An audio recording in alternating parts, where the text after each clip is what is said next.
guys, and welcome back to the Female Esports League FSL season number 3 of the top 8 offline playoffs for today. We're about to head into game number 2 of Team Impunity versus Armageddon Knightress.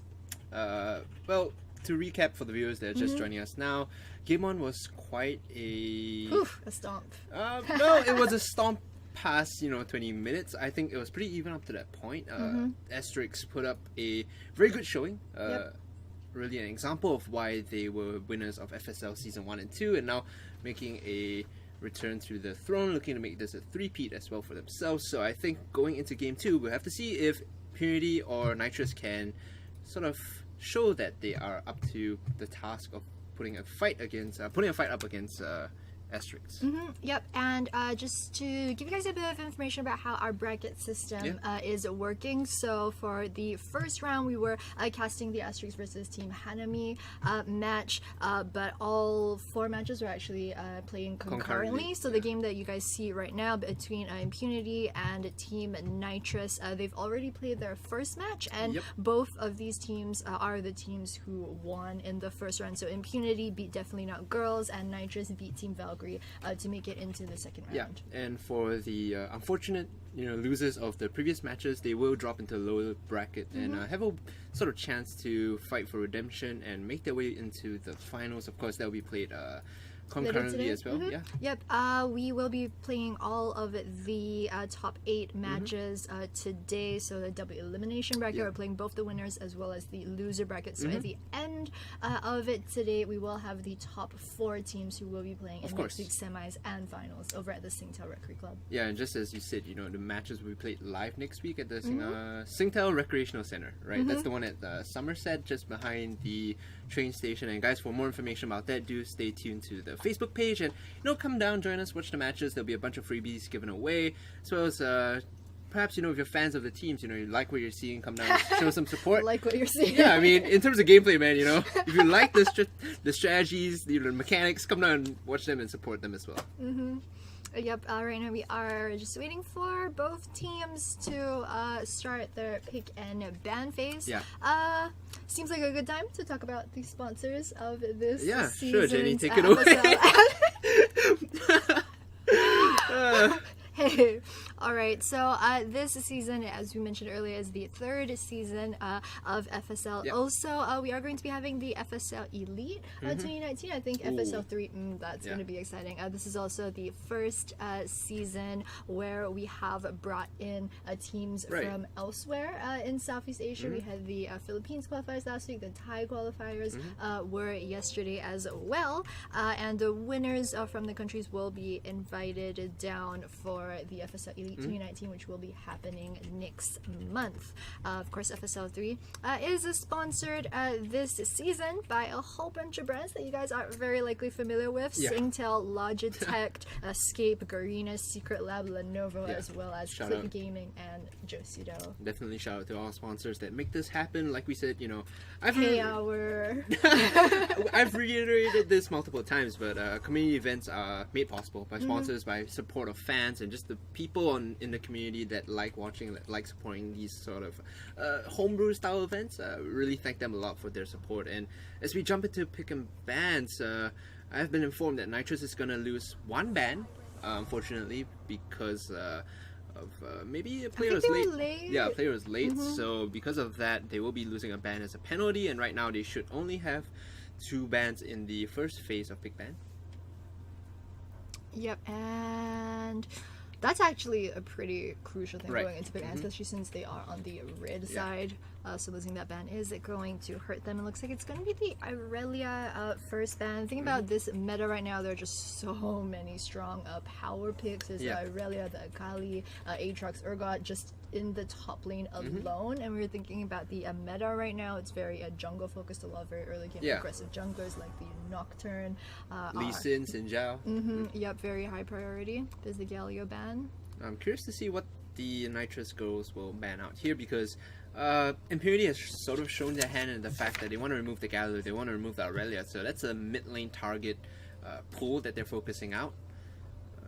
Lissandra open, Urgot open, and Aatrox open. These are, like you mentioned, high priority picks that you either want to remove or claim for yourself. So right now the second ban not really coming into effect either, so might have to check what's going on here, a little unsure.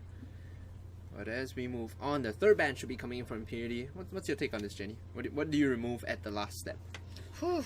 Well, we're not sure yet if Red Side has any bans, but we were talking about how there are so many power picks right now. The thing is, actually, if you don't have something like 2 or 3 bans, it's pretty much you're leaving everything on the table at this point. Like, there's pretty much a power pick in mid, in AD carry, in top, in jungle that you could go for at this point. So it looks like Knightress actually are only going to have 1 ban for this game. I feel like they might want to ban Sinjao. They might want to ban a mid laner too. I mean, being on the red side sort of gives you the benefit and pick ban, I guess, because you then have the choice to go for, 2 tier 1 picks. Traditionally, when both sides do manage to get... I think it might be a visual bug on our end because I'm not sure. Does it look like... We'll have to check with Val, we'll have to check with production. But traditionally, when you do have a total of 6 bans for the first round, generally blue side gets that 1 pick. Yep, they are going to lock in the Sinjao because that wasn't banned by Knightress as we are expecting. Traditionally you have the 6 bans, blue side picks 1 power pick, and then red manages to pick up 2 picks. The thing is, because there's something like 10 power picks in the meta right now, the fact that Knightress actually lose 2 bans, it's not all that important. And just to clarify, when we say power picks, these are champions that either flex into multiple roles very well or have an extremely high impact at what they do. So things like Aatrox, very strong solo laner, but can be flexed to mid and top, or even jungle if you need to, is an example of a power pick, right? Now we see the Morgana and the Gragas being hovered. The Morgana, of course, has been locked in. The Gragas, however, we saw Lustreless pick that up the previous game to great effect, using the Predator boots to get around the map and impact the lane, securing the defense pretty well. Yep, we've actually seen a lot of both Morgana as well as Gragas in the FSL. I think more so than in, say, some of the other regions.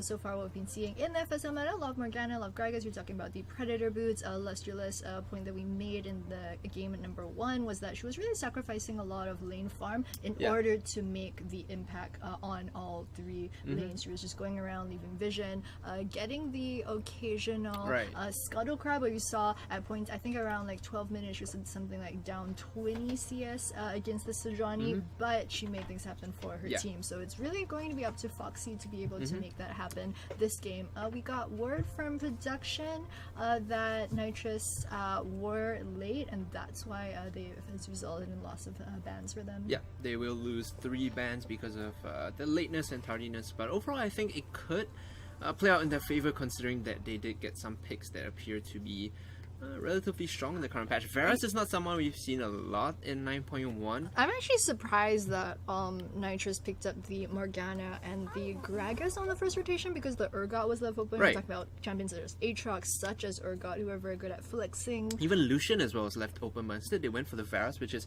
I think personally, very questionable, considering he is one of the top 2 AD carries right now together with Ezreal. So it indicates to me that Knightress might have a game plan coming in here that they are looking to execute based on a very meta independent draft.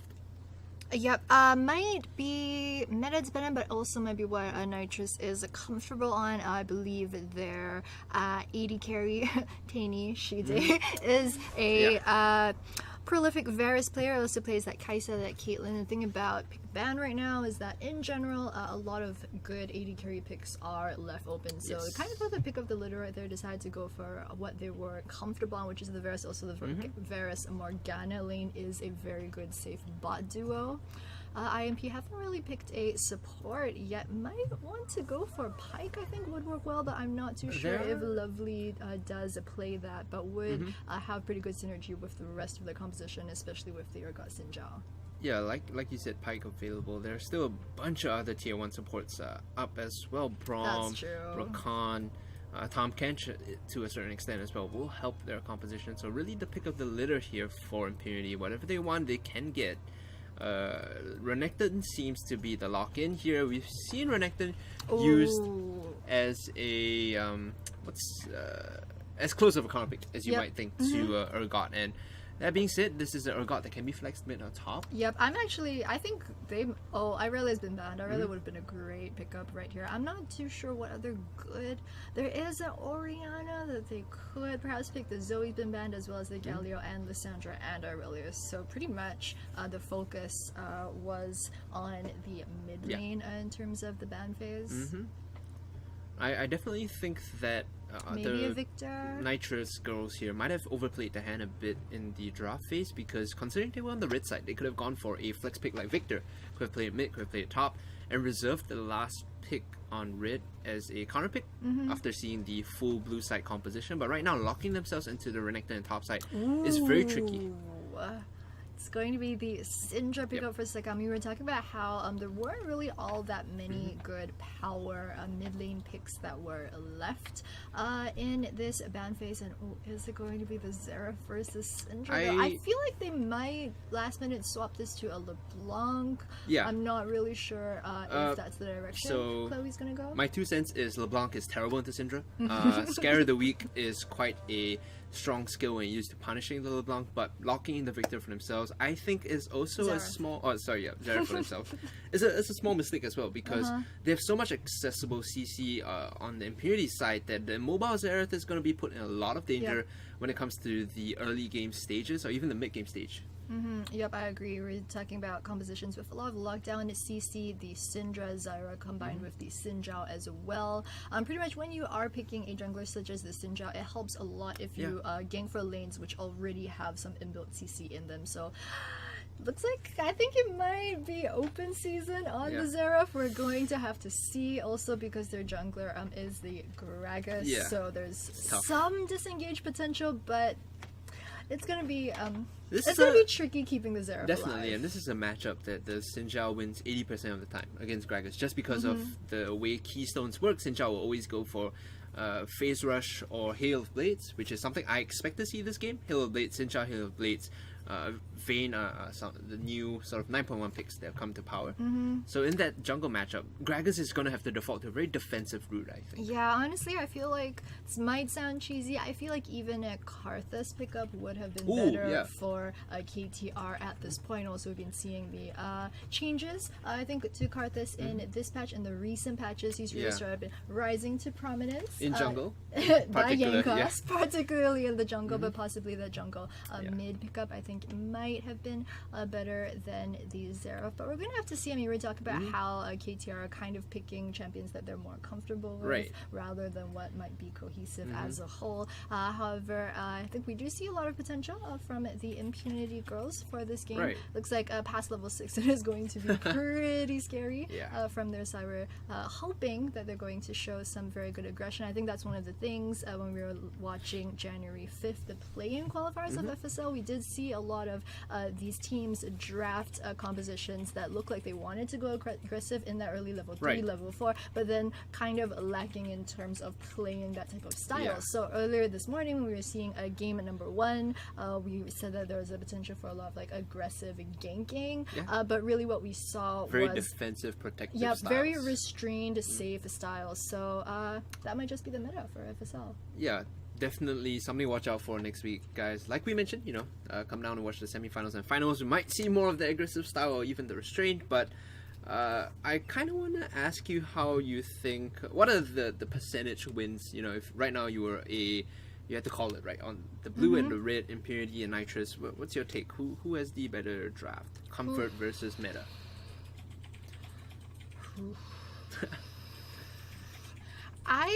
I'm gonna go with Impunity on this one, just because I think, like we were talking about it earlier as well, KTR just don't look like they have as cohesive a draft. I think Impunity is definitely looks scary. Also, if they can get the mid game rolling, it's really going to be very scary for the KTR squad. However, I do think that if KTR don't fall too far behind in the early game, I do think that they have a chance. But that's in general not really the sort of style that we see in the meta right now. That sort of composition doesn't work as well. So Jenny has a money on KT, on Impunity rather. I might have to agree with you on that point. Definitely looking strong with their draft. Guys, we're gonna switch over to our promo videos for both teams. Very excited to see all this content being churned out. And guys, just lock your eyes onto the screen as we switch over.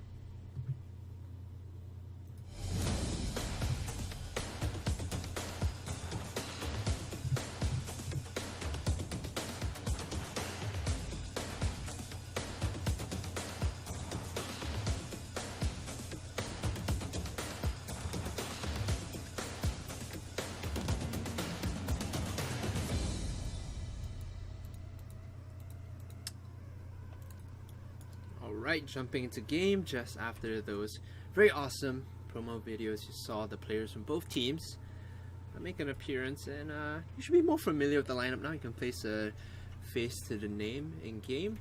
Yep, and that's one of the things, right, that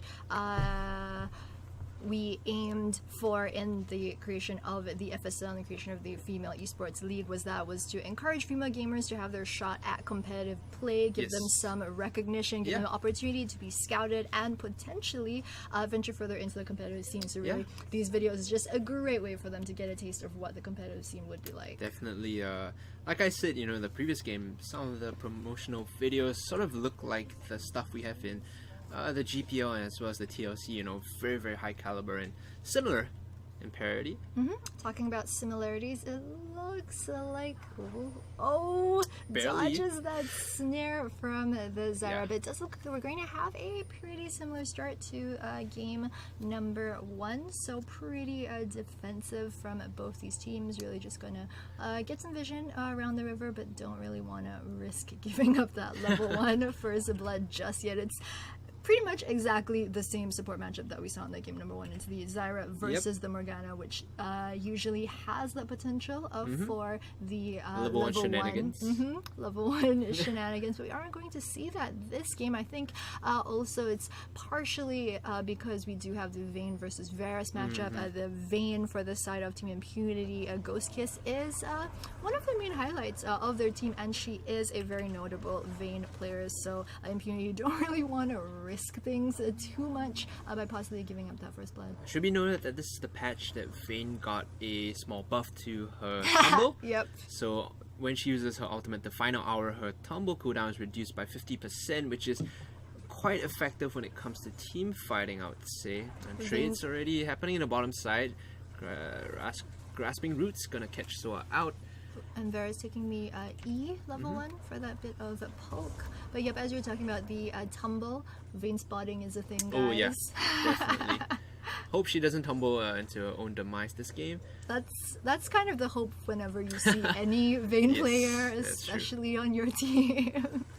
Now the ward is going to spot out Foxy in the river taking the Scuttle Crab, so this should indicate to Mirix that the path now should be upwards instead of across the river. Yep, that's the thing for the Gragas. Gragas does have that potential for the level 2, the level 3, level 4 ganks. We didn't really see that last game. We didn't quite see that 2 weeks ago as well, but as the Gragas, that option is definitely available. Now the good news is that the jungler here is going to get level 3 based off this camp. If he gets it, if she gets it. She, my bad. Xin Zhao is... Yes.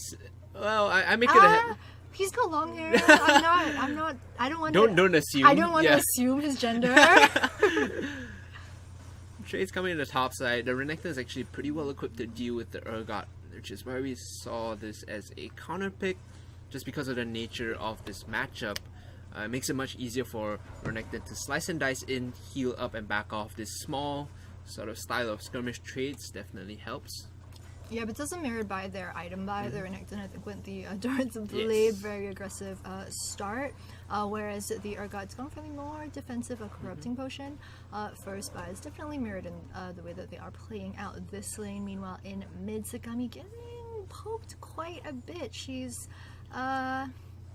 She'll be fine. She's got a lot of mana right now. I can see KTR Claw pretty much trading the mana for Syndra's health bar. At this point, he's using a lot of mana to poke, but I think... be careful. Yeah. Oh, forcing the flash even with the stun. So that is a big early advantage going the way of Chloe, getting the Summer Spell out for free, and this is going to force a recall as well from Sakami. Yeah, and that's actually going to set her pretty far behind in lane because her second spell is that Ignite, so she's really not going to be in much of a position to use that spell, whereas Chloe has gone for the very defensive Barrier and Flash right now. Merrick's hitting top side. The ward spotted her out though. They're still going to try and force this slicing away. Now the Renekton getting to safety, did not spot the ward out, so a bit unfortunate. Now with the sweeper running out, she's not going to be able to clear it. So a gank evaded by the Renekton player. Very well done. Heads up play there.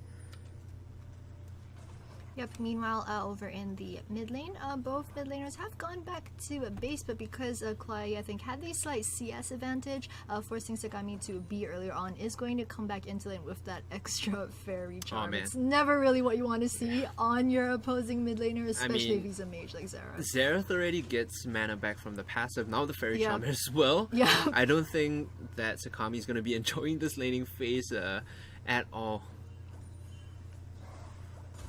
Poke already coming in, pretty much what you expected from the Xerath lane. However, if she over pushes too much without proper vision, the gank from Mirix's Xin Zhao might be able to turn the tides of this lane. Yep, and they're dropping the ward over in the top side river brush.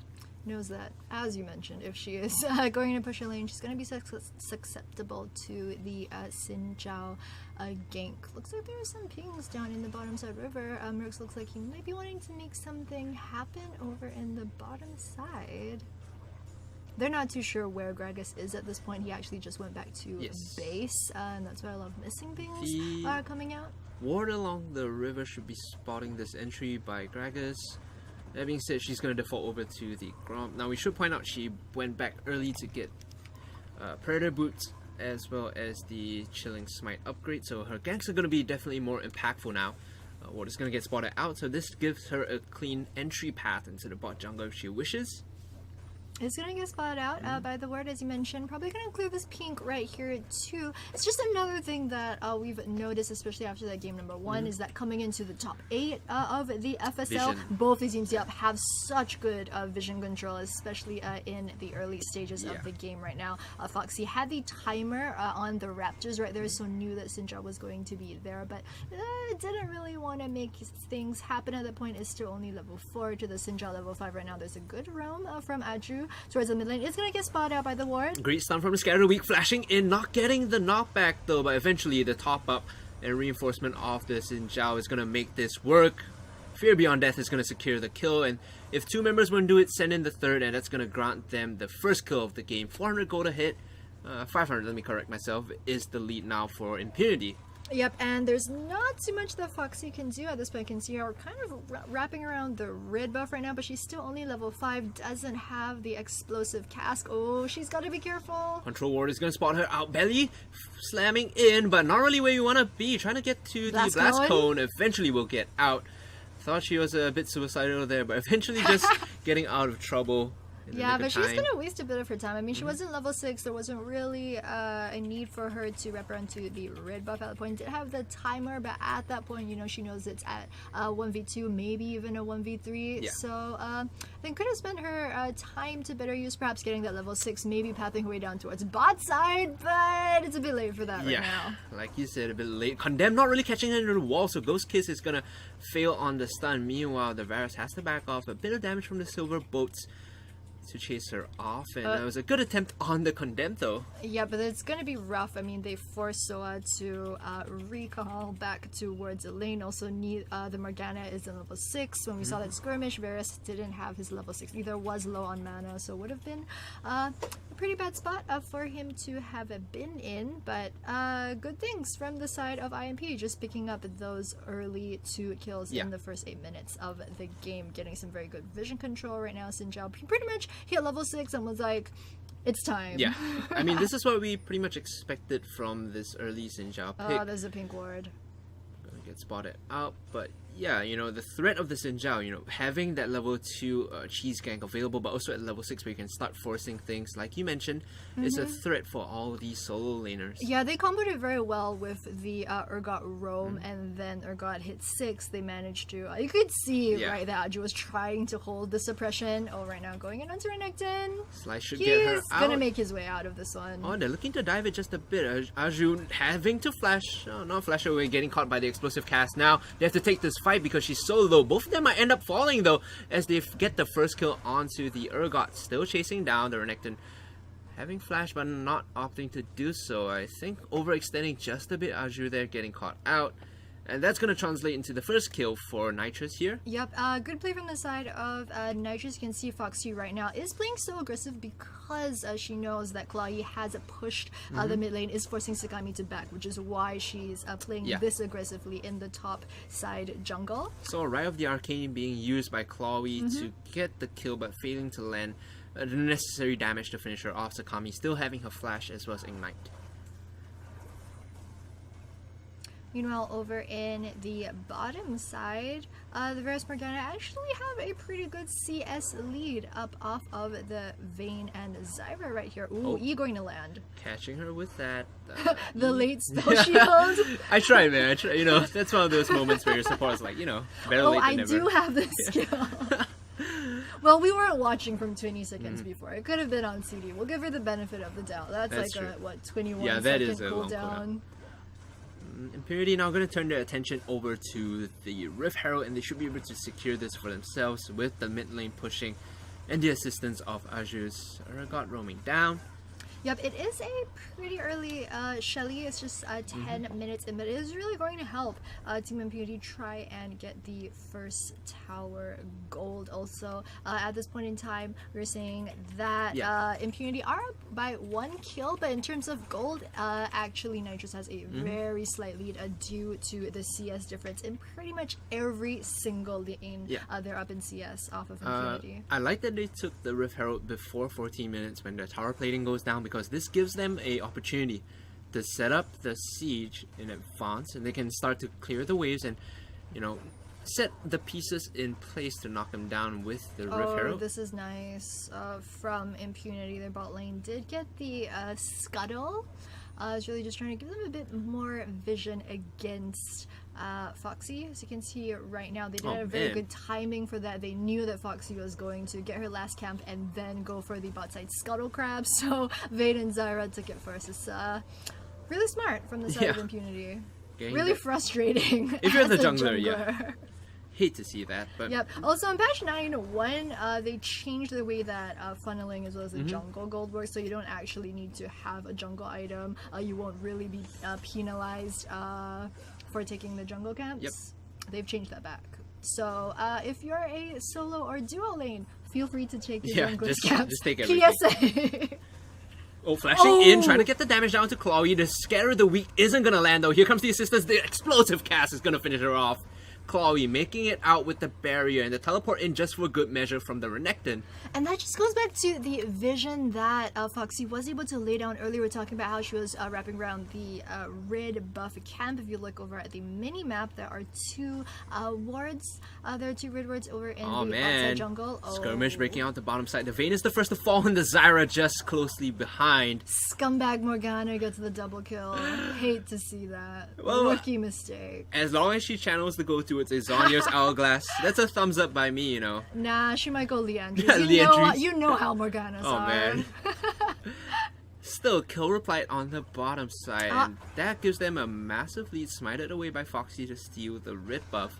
And really smart play from the side of Knightress. You're talking about how Vayne and Zyra tried to prevent this very thing from happening by getting the timing on the Scuttle Crab and taking that, but Foxy had a very deep vision over in the bot side. Red is going to channel the mid lane kill into the red buff steal as well. So Mercs is going to be pretty behind. That's gotta hurt. The thing also that allowed them to get the solo, or should I say dual kill in the bottom lane, was knowing the Xin Zhao went down means that Soa can just flash forward, use the soul shackles and chain that into CC. There's nothing much you can do to reply that as long as she has her black shoe on. So this is a bot lane that can repeat this time and time again. As long as they know where the jungle is, as long as they know that they're not going to get ganked. Yep, and speaking of gank, Snare going to be black shielded. Varus is going to be able to walk this one off, but is chunked down to about half health already. Foxy is over in the river. I'm not sure if she's going to try to make something happen. It looks like Chloe might be roaming towards the bot side too. It might be 4v2 in bot, but over in the top side though. Going for the flash, not getting the pullback is a big issue. Now they're going for this massive dive, but I don't think they have sufficient damage. The last target shot is going to finish her off. Candace become the 1v2. Oh man. What did I just see? You hate to see that, Jenny. You really hate to see that. They went for the dive without sufficient damage, and in the end, great play by the Renekton to turn this into a 1v2, converting 2 kills over and now. with 2 members down, they're gonna open the gates for the siege. Flashing forward, trying to get the kill. With the ignite, it's gonna take down the Gragas, but not before she goes down as well. Flash body slam, barely doing it. Oof, Knightress in the span of 2 minutes, just picking things up over in top side and in mid. We didn't have time to, I think when the 2v1 was going on over in top, Shelly making her slow march towards the top the side. The saddest Rip Herald I've ever seen. Hey! Hey! She's gonna have to march her way down the line to the top side, and don't be my girl. That's tough, man. See, she's almost there. Slow and steady wins the race. Meanwhile, in the mid lane, Chloe does get the first turret of the game and the gold for herself as well. Yep, she got the kill onto Sagami. When we were looking at that, I think there was a possibility for Foxy to actually... Ooh. Right off the arcane is going to land 3 out of 3, and that's not enough though as the Xin Zhao comes in to finish this kill off. One more silver bolt would do it. Chloe making her presence known. Has to back off knowing that she can't take this 1v2, especially against Xin Zhao, but that's going to be a 2-for-1 trade. Not really worth it for Knightress. It's going to be a bit of time wasted for her really with the roam. We were talking earlier about the Gragas and Seraph roaming towards the bot side, but they decided not to 4v2 right now. Dominus being popped.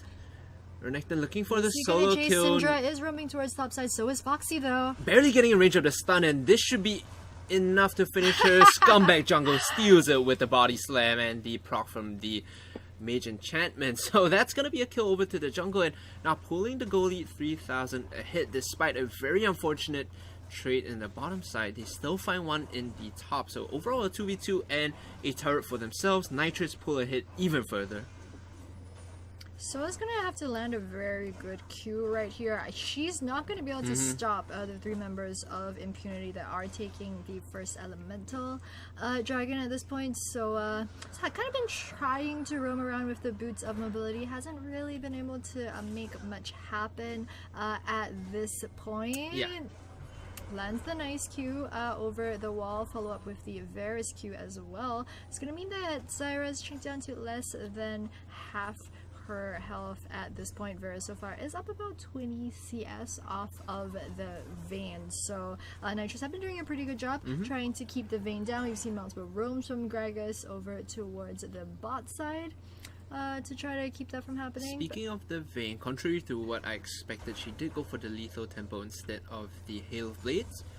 Hail of Blades was something that I sort of expected to see, considering that it's been so popular on Korean solo queue and just allows you to get your damage down very quickly. But like you mentioned, getting stifled in growth, still decent in terms of gold, but across the board it is the top lane that has the massive lead, as our observer is showing us.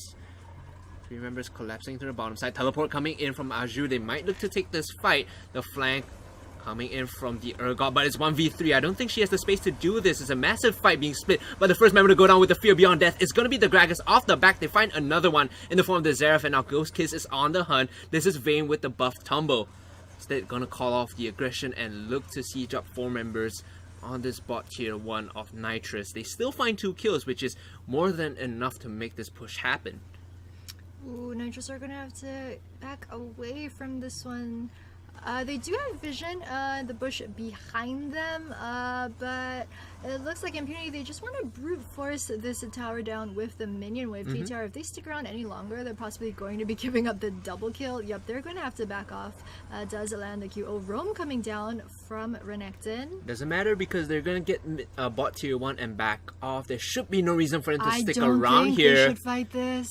Looking to brute force this, running in, doesn't have to flash just yet, so Renekton unable to force this fight. AXWT having to back off, which buys some time now for Sakami to push. Yeah, it's not that bad for the side of Knightress because Renekton didn't use teleport. If you look at the top side, they have the top wave pushing really far ahead in their favor, so there's not really all that much that the Renekton could have put that time to use otherwise, so it's not that big of a loss for them. Right now he's going to just drop some vision down in the bottom sided jungle on his way out right now. Varus and Morgana, neither of them have their ultimates up, so it is going to be a bit dicey here in this lane swap right now. They do have Gragas and Renekton still here. Looks like they're just going to be able to trade 1-1 for the towers. Meanwhile, the Zyra's picking up CS as a scumbag support over in the top lane. Like you mentioned, 3-4 members strong earlier will collapse onto bot tier 1 and claim that for themselves. Meanwhile, Sakami trying to catch Chloe out with the scare of the week, but not being able to do so means that gank is not going to happen. Teleport coming in from AXWT onto the top side to defend this. And that's going to force the rotation out of lane from Ghost Kids and Lovely. Yeah, but that just means that that's actually bad for Knightress. It means that they're at the teleport disadvantage in about 5 minutes. Yep, because Adru, it's about 1/3 off of cooldown for the side of the Urgot. So it's going to be about a 2-minute window where Impunity will have that team fight teleport advantage right now. Ooh, landing the scanner of the week. Using the barrier to mitigate the Ignite, damage, but the though. Chains of Corruption off the back is going to finish her off. Sakami overreaching and getting caught with her hand in the cookie jar. And wasting her Ignite too, that's going to hurt. Now with a single member down, how can Knightress convert this into advantage? Because AXWT has her eyes set on the top tier 2. Yeah, it's a bit rough for Impunity right now because they don't really have someone to be able to stop the Renekton starting to split push right now. He's got Black Cleaver as well as Tiamat, so he's both able to duel you and able to clear that wave and back out fast enough. So it's a bit rough for the side of Impunity to really send someone. If they do send someone, it's going to be the Urgot, but it's still a bit rough for that. Right, the arcane being used but not finding the intended target still will chunk out Lovely for quite a bit. Now the problem with this composition, I feel, is that without Sakami in the front line, there's no wave clear to speak of, and that results in them getting sieged up upon very handily. Yep, and not just wave clear, they don't quite have a frontline tank because Adru has gone for the Black Cleaver rush on the Urgot. Binding is going to connect, and that's a whole bunch of damage that you come to expect from this style of composition. Nearly a double kill onto the Zyra as well. Foxy converting those kills. Some might say KS's that she got earlier. I think I'd say at least 2 of the 4 kills were KS's. With the explosive cast, just to finish it. Yep, converting that into some very nice damage. Right there, she's got the magic penetration over in her item buy. So we saw the team of Knightress rotating over to secure the dragon for themselves. It's a mountain in their name. Meanwhile, pings on the bottom side, they're gonna send Taini, Shide to clear this wave out as Varus and more gold in the pocket of the Varus. Looking at her item build, she looks to be rushing for the Guinsu's Rage Blade next to amplify her on-hit damage and on-hit abilities. Yeah, but that's the thing for the side of Knightress. They have the Renekton who is pretty fed, who's going to be able to frontline for their team while hopefully the Virus is going to be kiting over in the back and proccing his Guinsu's Rage Blade for the next fight. We are 22 minutes in and Knightress are up a bit more than 3,000 in gold. So they're in a pretty good spot for them right now. Have very good vision around the map, have lanes pushing. I think with the composition that they're running now, it's an uphill battle for Impunity to start sieging because of the plentiful wave clear from Xerath. So what do you think is going to be on the table for them to sort of turn this game around? Yeah, that's always the thing when you have people on your team, such as the Syndra, such as the Vayne. Once they get behind, it's so hard for them to start coming back. I think one thing that could be possible for them to get back into the game is kill the Renekton, get his bounty, and try and use that to come back into the game. Perhaps funnel that gold onto the Vayne or on the Syndra. More likely the Vayne. Probably the Vayne or the Urgot would be a good bet for the side of Team Impunity. I don't think that they were expecting the Syndra to lose her lane as much as she did. This game is really what is setting them back. I mean, Urgot versus Renekton over in the top side. If you're Urgot, you start falling behind. It's not as bad, especially once you get into the late game as Urgot. But for Syndra, I think that's really where the IMP team binding lands, and that's going to be up just barely enough damage. That's deja vu. I feel like we saw this a minute ago. Chloe not using Ride of the Arcane to finish her off. Meanwhile, we see the ghost. Adru doesn't want to be there. They've got wards there. Yep, she's gonna run off. She's gotta get out of that one. Gonna try and push top side right now, KTR are in a very good position to take the mid side tier 2. As you mentioned, still have all 3 lanes pushing in their favor right now. Man, those Arcano pulses are starting to hurt. There's not much that IMP can do at this point, because although they do have some wave clear in the form of Syndra, their other champions such as Sinjao, Urgot, Vayne, they are they're so melee. They need to kind of walk up so close to the wave, and if you do that against champions such as the Morgana, Vera, Xerath, they're just going to get CC locked down and bursted because they're also very squishy. And so think of the tools that they have as well to disengage these fights. You have Soul Shackles from Morgana, you have the explosive cast to stop them from advancing onto you. I think this is a very foolproof composition that they've drafted. It seems like they know what their win conditions are. Yep, and the thing is, IMP also don't have a very good composition to Turtle. They do have Syndra, who's not bad, but just in terms of wave clear, see ya, man. Binding lands, and with the disdain forward, Urgot is going to get caught overreaching once more. Mirror having to use the ult to buy some space for her teammate. Oh, Binding, sailing past, barely landing. Arcano Pulse is going to chunk out the Sinjao for another couple hundred HP. Right of the Arcane being used, the first shot landing, second not connecting, and the third failing as well. Is barely gonna finish off the Sinjao. Still looking for the siege, flash body slam into the center of it all, having to back off with the condemn connecting. This should be a turret for free, I believe. Most members of Impunity are very low, so they will have to back off. Can't really take this fight.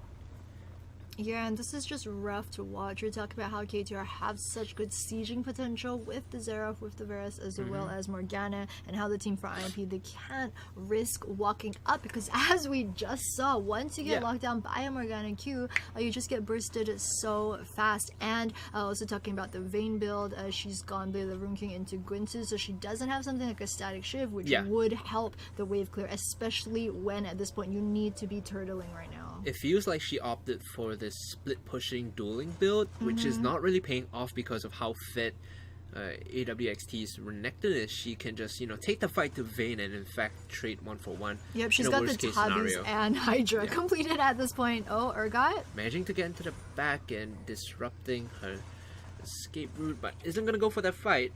Remember that teleport is still available for the Renekton player. Urgot's like the reversed Singe. You toss them away and then you run. Might see the dragon being opted into by Knightress right now. Yep, and that's pretty much been KTR's game so far, right? They push bottom lane, they use the Renekton, get that vision, they make sure that the dragon area is safe, and then they go for those objectives. So very good vision control, very smart play coming out from their side. IMP are trying to counter this by getting the vision around the Baron, but it's way too early and risky for them to do that. They just wanted to know that KTR aren't at Baron, but they're picking up the Infernal Drake. Yeah, getting that for themselves. I was about to say, Impunity no slouches themselves, knowing that the dragon is up. We're trying to threaten the Baron, but getting spotted out. So it appears to me at least that, the mine is still in the game. They know how to make these macro plays, but not having the proper resources to do so is going to hurt them quite a bit.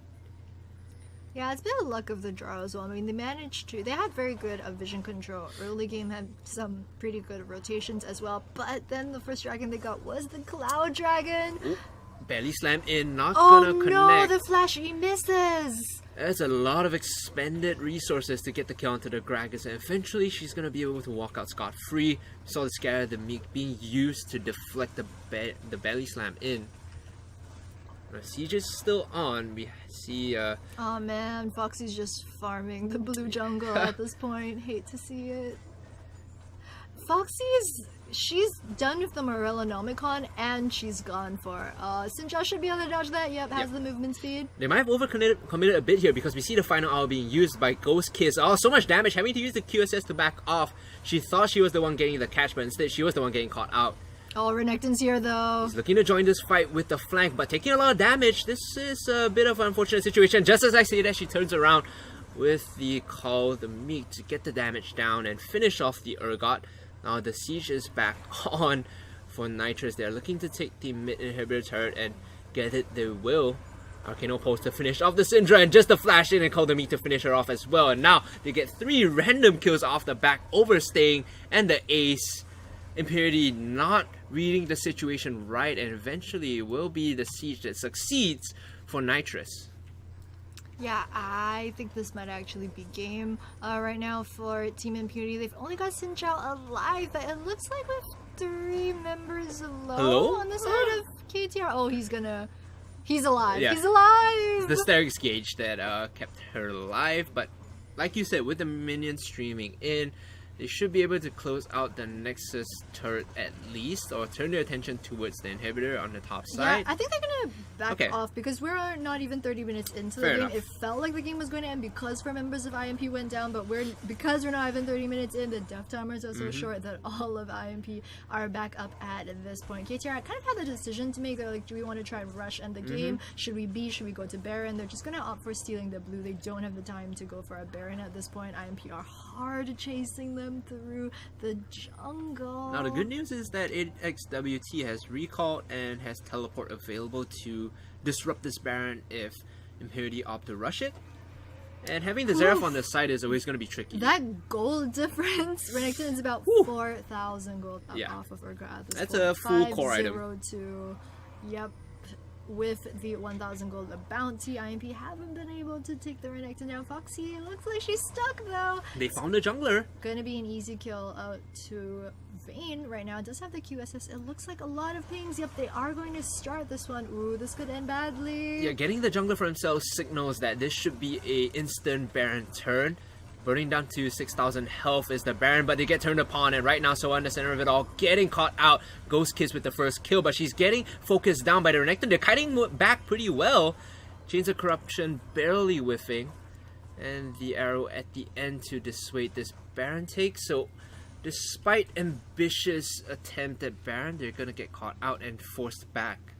Yeah, I mean, IMP are in a hard position right now. They knew that wasn't the best Baron they could take, but it's kind of their only shot. Yeah, it's kind of their only shot of getting back into the game at this point. They managed to get that miracle kill off of Foxy, who was recalling in a bad position, and if there was one chance for IMP to get back into the game, it was going to be that Baron. So props to them for trying that out. It didn't quite work for them, but they didn't really give up any kills. In that fight, however, we did see the impact of Ghost Kiss. You know, she's coming online slowly but surely, being able to chunk out Renekton and force AXWT to use her pocket watch. So that is a cooldown that has been expanded, and hopefully if they can buy some space for this Vayne, that's going to allow her to take a step forward and be impactful in these fights. Now AXWT is going to confirm and siege down this bot. Oh, see you, Morgana. Find a pick in the mid lane with the CC and the skill shots. So they trade a turret for a support. Not really the best case scenario, but you take what you can get. Yeah, I'm not even sure they're going to be able to pick up this mid tier 1. You can see that, having to use the Zhonya's Hourglass, and the cast is going to finish it off. Now Lovely overextending, getting caught by the barrel. Great placement by Foxy. Yeah, this is really rough because we were saying that it didn't look like IMP was going to be able to pick up the mid-side tier 2, but they were actually, the time that they spent doing that, Renekton from KTR was actually in the bottom side, able to push that lane, because we were saying the Urgot versus the Renekton. At this point, no one can 1v1 the Renekton, so IMP actually were choosing to sacrifice their bot side to try and get the mid-tier 2, but even that wasn't enough. A lot of misplays coming out from IMP here in the later stages of the game where it counts. It's allowing Knightress to slowly edge forward and close this game out. It's not to say that they didn't have a commanding lead anyway, but 10,000 gold is 10,000 gold. Varus is building towards the wave clear item. We were talking about how he picked up the QSS, of course, with so much CC. Flash and getting the root as well, but not in range. No one from her team was nearby. The call was made, but no one followed up. Sure, they get the flash barrier, but at what cost? Because now that's the thing. As a Zeref, you don't really, once laning phase is over, you don't expect him to be in a position to use the flash R. But right now, dashing forward to her own death, and they look to turn this fight around. The Vayne manages to get a kill. Moving on to Soa now. Ghost Kiss, one more auto attack should do it. She's gonna look to duel this out with Foxy. Remember, this is the new buffed Vayne. QSS tumbling to the side, managing to kite this out, and she finds the solo off the end. It's a double kill for this Vayne. Like I said, slowly but surely turning the fights in the favor of their team, and she's gonna get the shutdown kill, shutdown gold as well. Moving forward, Aju with the knockback, she'll be able to turn this right up the arcane. Gold. They need the goal from this Renekton. Oh, she turns it around with the counter make against the double. The assist from right of the arcane was enough, and EXWT clutching this out. Oh, that was so close. That would have pretty much turned the game around for IMP at that point. Vayne had been able to get the shutdown on the Renekton, but right now, is Sinja going to be able to stop this? I don't think so. They're trying to buy time. They got to get the kill onto the Xerath as well, slicing and dicing out, and now they get the confirmation onto the Renekton. They turn their sights towards the Xerath. The stun should connect here for the kill. Running away, Clawy, buying some time for the minions to siege in, but eventually it's going to be Scare the Meek, but the minions finish off the Xin Zhao as well. Looking to put up the defense in the center is the Zyra. Nexus is down at 1,200 and barely scraping themselves back into this game. How is the IMP Impunity girls still in this game? This is the Baron now being taken, Jenny. I think this should be the stamp of them closing this game out if they can secure this for themselves. Yep, I mean, KTR have all their lanes pushing at this point. IMP, they're not really, they know that KTR are doing the Baron, but they're in absolutely no position at all to try and stop this. They're just going to get vision. They're going to see KTR coming for them, but I don't think they're going to be able to stop them at this point. I mean, Vayne was able to pick up, I think, the triple kill early on, but that was really just because KTR were disrespecting the Vayne, and after they saw what happened earlier, I don't think that's going to happen again. Right now, Knightress, all they have to do is Zara's just got red buff. siege up, you know, use your poke, use your skill shots, and catch a member out, and then close the game out from then.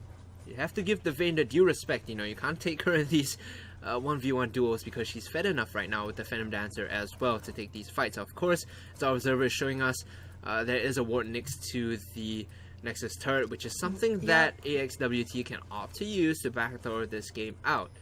Not having the Essence Reaver just yet means it's going to be a bit tricky for her to get those speedy backdoor hits in. Eventually they're going to take this fight on the top side though, because with the member down the bottom, they're going to look to go on the aggression. Ghost Kiss isn't going to find anything just yet, and the Riot of the Arcane doing so much damage, they're going to be able to finish her off with the crit off the back. XWT now leading the charge for her team, slicing and dicing forward with a massive Call the Meek to get the kill on Zyra, and now just waiting for her to die. Eventually they find the ace, and it was just a matter of time, Jenny. It was just a matter of time for Knightress to finish this game off. They knew they had it in the bag, just had to give the due respect to Vayne, and now finding the win for himself moving forward is Knightress. Yep, and what a game from Knightress and Impunity, really. The game between the 3rd and 4th seeds for this season's FSL. It is going to go over to Knightress in the end. Right there, you could see that they did look a bit sloppy at certain points in the game, but when it came down to the crunch time over at the end, you saw how Renekton had the choice between TPing to the Nexus when like 3 members of IMP were dead, but chose instead to TP into the team fight, the much safer option. Kill off everyone and then go for the closing out of the game. So I believe IMP are going to be dropping into the lower, I believe so, bracket. Yep, so they will have another chance to get into the top 4 later today, but props and congratulations to Knightress for moving on. Yeah, I believe this should guarantee Knightress a spot in the semi-finals next week, if I'm not wrong. So congratulations to them. A very well played game, a composition that I thought was out of meta, but definitely executed well, proving me wrong, proving us both wrong. Yeah, right. Knowing what your win conditions are. What do we know?